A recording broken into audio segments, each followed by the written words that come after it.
So the reason why we're learning how to make crab cakes today is the important technique it uses, which is known as binding. What allows crab cakes to bind and hold their shape are two main components, eggs and breadcrumbs. As we learned previously, when flour and liquid is combined, it creates gluten, which is a natural binding agent that can hold components together. Now the name crab cake is a slight misnomer.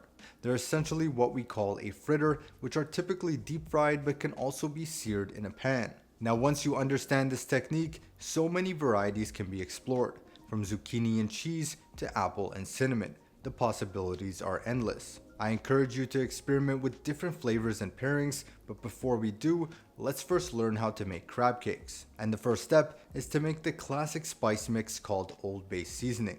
So in a mixing bowl, combine 1/8 of a teaspoon of ground clove, 1/8 of a teaspoon of cardamom powder, 1 teaspoon of paprika, half a teaspoon of ginger, 1/4 of a teaspoon of chili flakes, half a teaspoon of mustard powder, 1/8 of a teaspoon of cinnamon, a few strokes of nutmeg,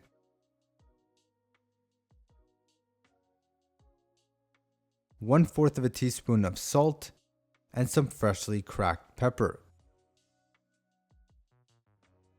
We'll mix until well combined. Now for our crab cakes, combine 1 whole egg, 1 tablespoon of mayonnaise, 1 teaspoon of Dijon mustard,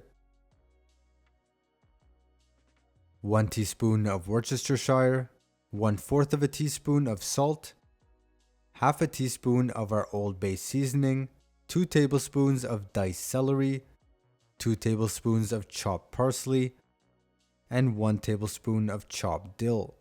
We'll then mix to combine.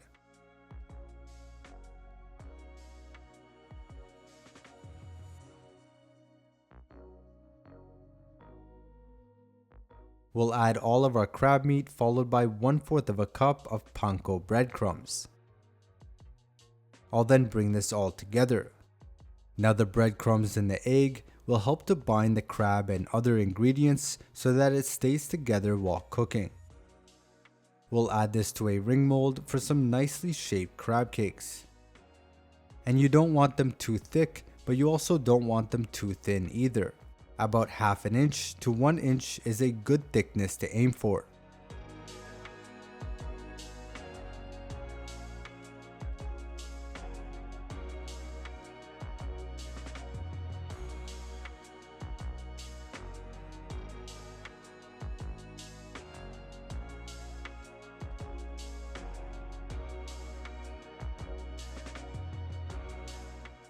Once our crab cakes are shaped, we'll cover and place in the fridge for 2 hours so that they can firm up. While that's setting in the fridge, we'll get started on our tartar sauce. In a bowl, combine half a cup of mayo, 1 teaspoon of Dijon mustard, 2 tablespoons of diced dill pickles, 1 tablespoon of chopped capers, 1 teaspoon of Worcestershire, 1 tablespoon of chopped dill, a good amount of lemon juice,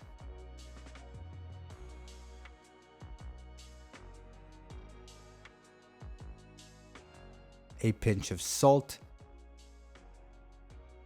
and black pepper. And tartar sauce is a great condiment with any type of seafood, not just crab cakes. We'll taste for seasoning, and this is perfect. So here's our crab cake straight from the fridge, looking nice and firm. In a non-stick pan on medium-high heat, we'll add in some neutral oil, followed by our crab cakes.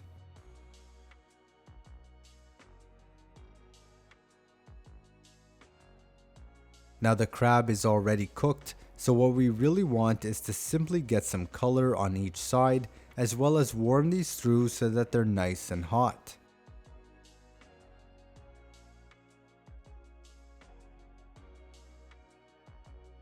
Once browned on one side, I'll flip and get some color on the other.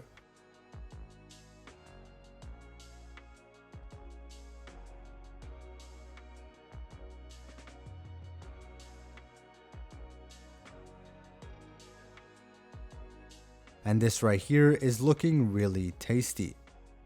We'll temp it to make sure it's hot on the inside, and it should register at 160 degrees Fahrenheit. And these crab cakes are ready. I'll plate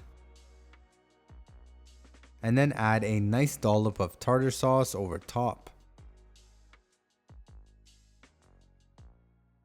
And this was super delicious, rich, but also fresh from the herbs and tangy from the acidic tartar sauce. Now crab cakes are just the beginning. Try this technique with other ingredients such as diced turkey, shrimp, or corn. If you decide to make a classical fritter, ensure you make a batter slightly thicker than that of pancakes, then fold in your preferred ingredients. This mixture can then be spooned into your frying oil, maintaining its shape as a result of the batter's binding power. So that does it for this lesson. In the next, we'll be exploring two different cooking techniques with our round and flat fish. See you there.